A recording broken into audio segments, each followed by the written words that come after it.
साफ सुथरा बात बताओ, हम हेने देखी कि होने देखी।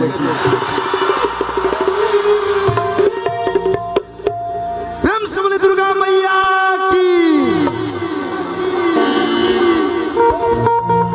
माई माई हो खेले भगवान की केहू नहीं के देखले, लेकिन जोन हमनी के माई पैदा करे बिया ओकरे के हमनी के भगवान माने नहीं जा कि ये माई हम तोरे वजह से दुनिया देखत तानी।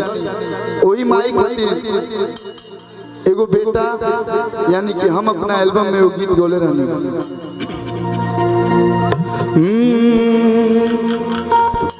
आज हूँ दुनिया में कतनो दुलारी। इस सच्चाई बा दोस्त हजार मिल जाई हैं, माई बाबू मेहरारू बीर वालों के बियाह करा दी तो मेहरारू मिल जाई, चाचा मिल जाई हैं, भैया बहुत सारा मिल जाए, लेकिन माई ये कहीं हो खेले कि केहू दुनिया में कतनो दुलारी बाकी ये कहीं हो खेली महतारी। अरे पुतावा को पुत भले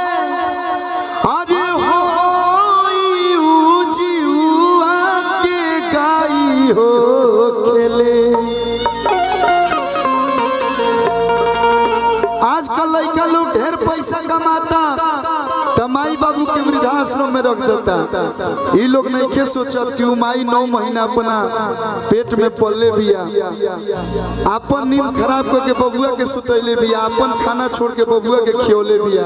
ई क्यों नहीं के सोचत? वही पे लाइन बा, अरे पुतावा को पुत भले अरे हो जीवा के गाई हो खेले तो माई माटियों के हो खेले तो माई हो खेले, माई माटियों के हो खेले तो माई हो खेले।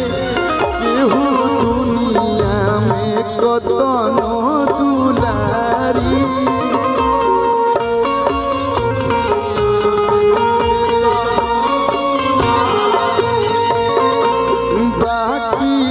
कहीं हो खेली महतारी।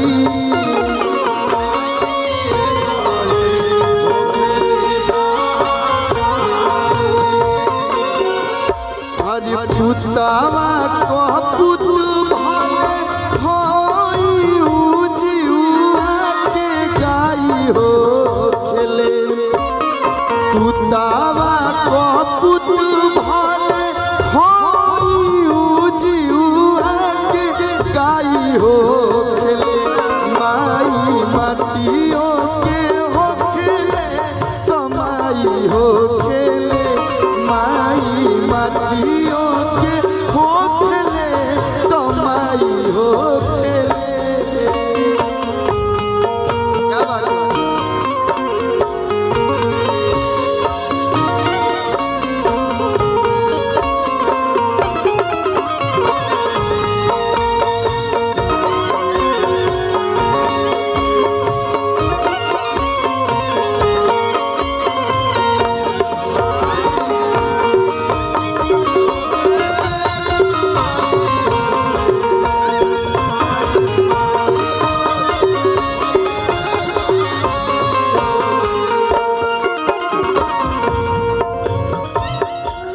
हम पूजनी तक का पूजनी,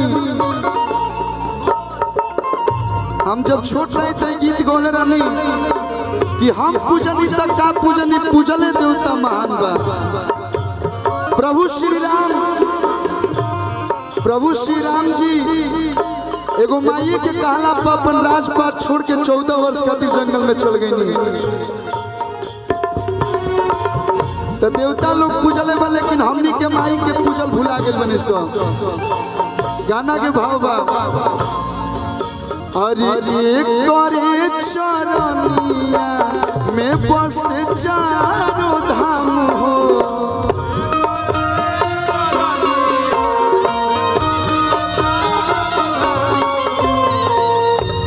का तो तू केदारनाथ घूमत रह, बद्रीनाथ घूमत रह, वैष्णो देवी माई के जाता रह, माई के दवाई नहीं खो दे तो कोनो फल ना मिले। अरे करे चरनिया में बस चारों धाम हो। एक करे के पूजले कन्हैया श्री राम हो।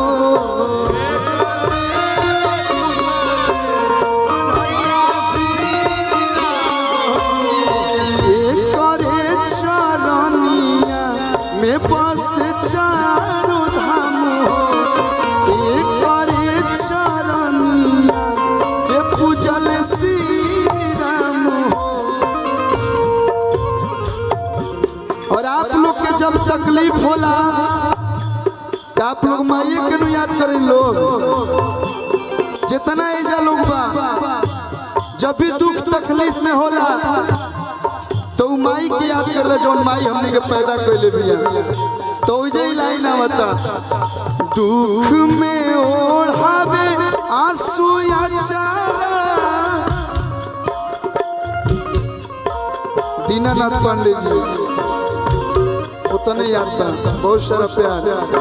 दुख में ओढ़ावे आंसू अचारा तो है नो दवाई हो खेले। दुख में ओढ़ावे आंसू अचारा तो है नो दवाई हो खेले। माई माटियों के हो खेले तो माई हो खेले।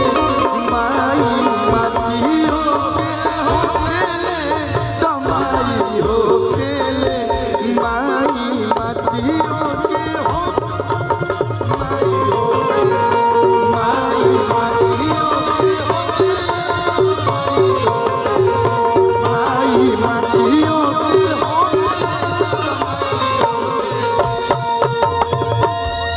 माई माटियों के हो खेले तो माई हो खेले। अगर अच्छा लगा लोग के भजन तो चारों तरफ से एक बार जोरदार ताली बजा के बहुत सारा प्यार।